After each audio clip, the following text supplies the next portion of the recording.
안녕하세요. 저는 지금 현대자동차가 최근 베이징 도심 왕푸징에 새로 낸 시티스토어 현대회라는 곳에 나와 있습니다. 제 뒤에는 지금 현대차가 2020년부터 수입해서 팔고 있는 팰리세이드가 전시되어 있고요. 이렇게 현대차는 여기서 최신 기술과 수입차들을 소개하면서 브랜드 가치를 끌어올리는 시도를 하고 있습니다. 현대자동차는 2002년에 중국에 진출했습니다. 올해가 20년째인데요.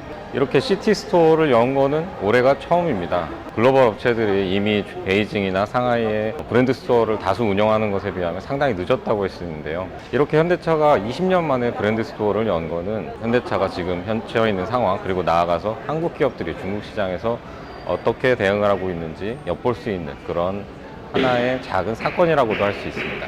수요일인 8월 24일이 한국이 중국과 수교를 맺은 지 30년 되는 날이었습니다. 30주년 기념은 아니지만 베이징 나우도 포맷을 좀 바꿨습니다. 이전에는 편집에 공을 좀 들이느라 녹화 시점과 방송 시점이 차이가 좀 났었고요. 그래서 다소 철진한 얘기를 한다는 지적도 받았는데요. 이제부터는 실시간에 최대한 가깝게 제작하고 보여드리려고 합니다.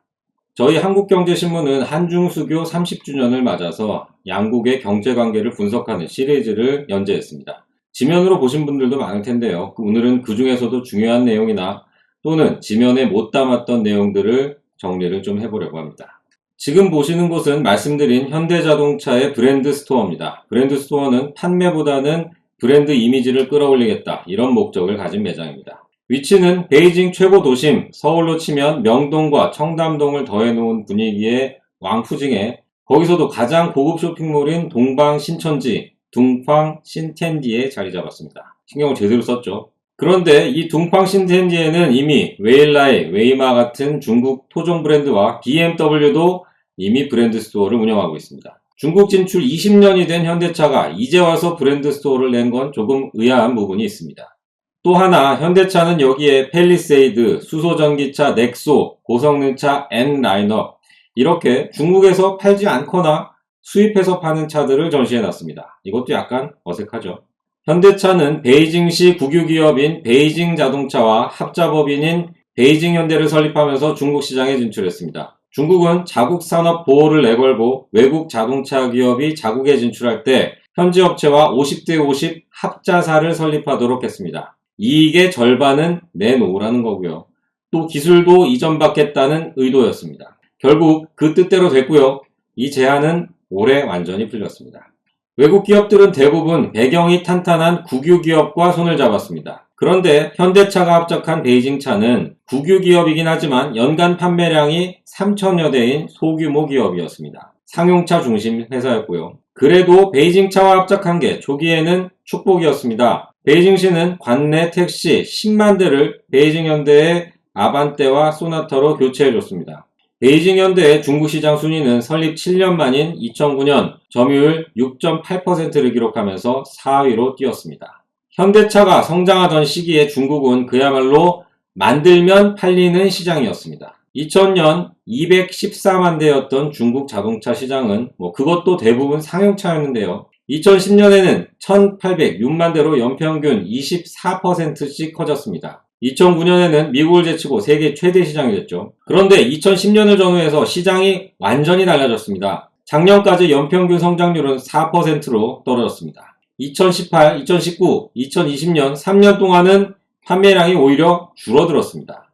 중국 자동차 시장에서 먼저 SUV 열풍과 토종 민간 브랜드의 약진이 나타났습니다. SUV는 동급 세단보다 20% 정도 비싼 게 보통이죠. 그런데 창청이나 지리 같은 민간 자동차 회사들이 베이징 현대 아반떼보다 더 싼 가격에 투싼급 SUV를 내놓는 겁니다. 투싼보다는 30에서 40%나 싸죠. 품질도 물론 떨어지지만 가격 차이가 품질 차이보다 워낙 크다 보니 중국 소비자들이 다 몰려갔습니다. 폭스바겐이나 보요타 같이 브랜드가 확실한 업체들은 버텨냈습니다. 하지만 현대차의 위치는 애매했습니다.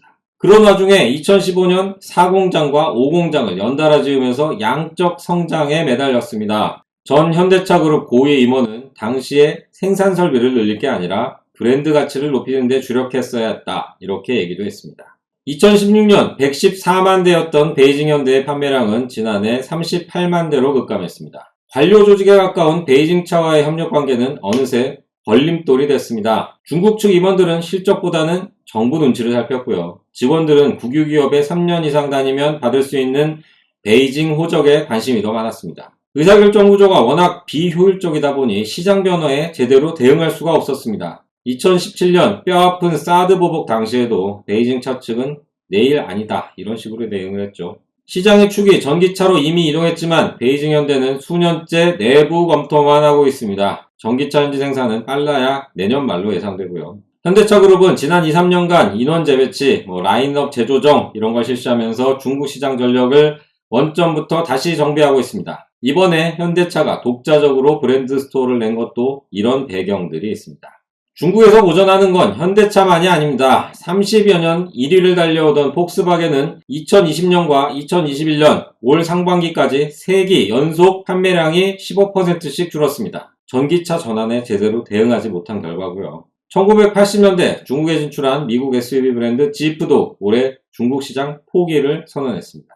현대차와 함께 중국 시장에서 발전과 쇠퇴를 겪은 대표 한국 기업 사례로 삼성의 스마트폰이 있습니다. 2009년 중국에서 스마트폰을 팔기 시작한 삼성전자는 3년 만인 2012년 시장 점유율 1위로 올라섰습니다. 그런데 현재 점유율은 1% 미만입니다. 삼성 스마트폰이 중국에서 실패한 요인은 브랜드에선 애플에게 빚지고 가성비에선 중국폰에 밀렸다 이렇게 요약됩니다. 갈수록 거세지는 애국주의는 중국 소비재 시장에서 외국 기업의 입지를 더욱 축소시키고 있습니다. 선전의 아시아 최대 전자제품 상권인 화창베이에선 한때 몇 개 상가 건물이 삼성 스마트폰과 액세서리만 취급할 정도였습니다. 지금은 중국 토종 브랜드들로 가득 차 있습니다.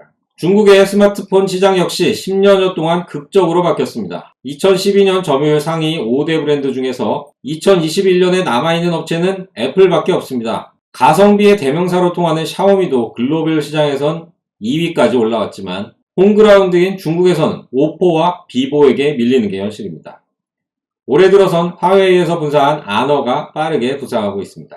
삼성은 상당히 일찍 중간재 중심으로 전략을 수정했습니다. 삼성 사람들 얘기로는 2017년 정도에는 이미 본격적으로 전환에 착수했다고 합니다. 중국에서 스마트폰을 한 대 파는 것보다 삼성 반도체와 디스플레이를 단 중국 스마트폰이 10대, 20대 팔리는 게 안정성이나 수익성에서 더 나을 수 있다는 판단이고요.